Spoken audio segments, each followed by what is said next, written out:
Welcome to Rom Wills Money Matters. Opportunities that come with the closing of large retail stores. Now, it's a bad thing. And look, I really do feel bad for the workers and everything. And the people whose livelihoods was there and they paying, bills, mortgages and stuff of that matter. It's unfortunate, but first let me hit y'all with something with these stores closing. A lot of these stores cater to the middle class. The middle class is obviously shrinking. But here's the thing, the shrinkage ain't always going towards, being of a lower class, because that's getting bigger. But then also, contrary to what people might believe, the upper class is getting bigger. And because of that, maybe low income type of stores or, stores that the prices are reasonable and all of that, they're actually doing well. They're actually doing very well. Things where the prices are cheaper. But also, they're actually building more luxury stores. So, places that cater to people who got some serious money, they're like, yeah, we're not really noticing anything. So, but that's just for that. But there's opportunities there with the closing of large retail stores. Because remember, one of the things, having worked for a major retail chain myself, you see where a lot of the money is going. And it takes a lot. It takes a lot. Because you're not only paying for salaries, you're paying either rent or you gotta, pay property taxes on a building that's your own. You gotta get the products in there. You gotta worry about logistics. It's a lot of money. But here's the thing. They close. People still want the products that were in those stores. Whatever it is, people still want clothing. People still need, mainly clothing, but, they still need furniture. They still need all of that. You can actually make money just providing that. I always talk about when I had a vending stand at this flea market in Camp Springs, Maryland, back in 2002, 2003. And it was actually working out very well for me.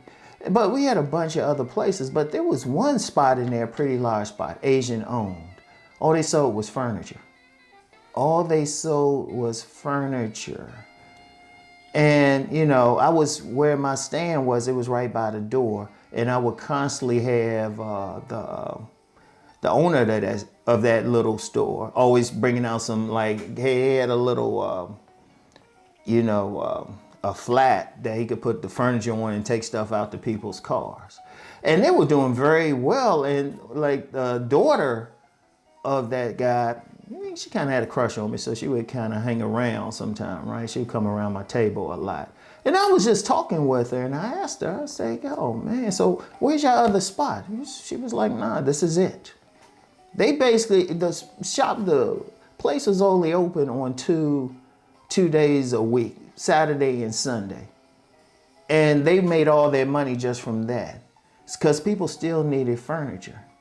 And you got smaller places out here that have mattresses, everything. See, understand something. Just pick a niche where people still need the stuff. Like I said, if I drive down the street, there's a small mattress place. In fact, if you go to some flea markets, they'll have some people there with mattresses. Like one that was up the street a few years ago, they had mattresses. I think they actually moved from the market to a storefront. You don't need a lot of space. It's actually easier, you save money, but the opportunity comes because people still need the products. And if you have a small store, it could be anything from vending marketplace, you could do pop-up shops, to a kiosk, to a storefront, or even on the street, wherever, as long as there's traffic. But that's the opportunity. People still want the stuff because, like I said, yeah, they have it all in the department stores, and the convenience of it is all right there in one spot. But the money, like I said, the finances, you know, paying salaries, doing all of this, paying for different things, paying for the product space, all of that. Also dealing with loss, like people just stealing stuff out of there. That's what really makes it tough. It's not so much the product itself.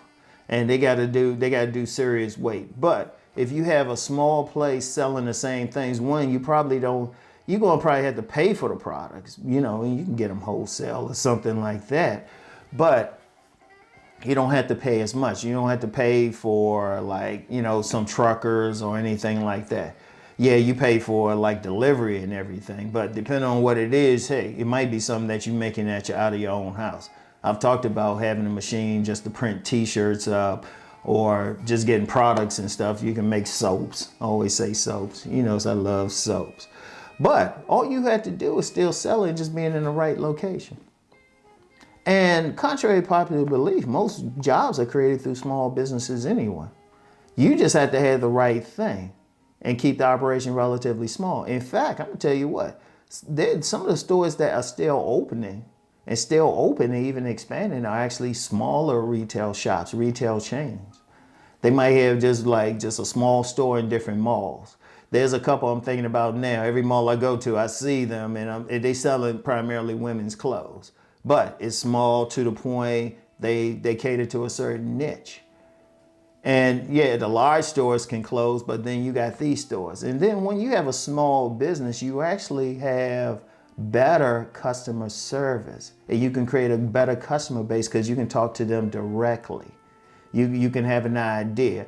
Like when I was working in this African shop that sold African clothes and sculptures back in 2005 to 2006, back when I was working in there, you know, the owner said, hey, you know, you got to get yourself some customers, people you call up, let them know stuff is here. So I was developing a little customer base.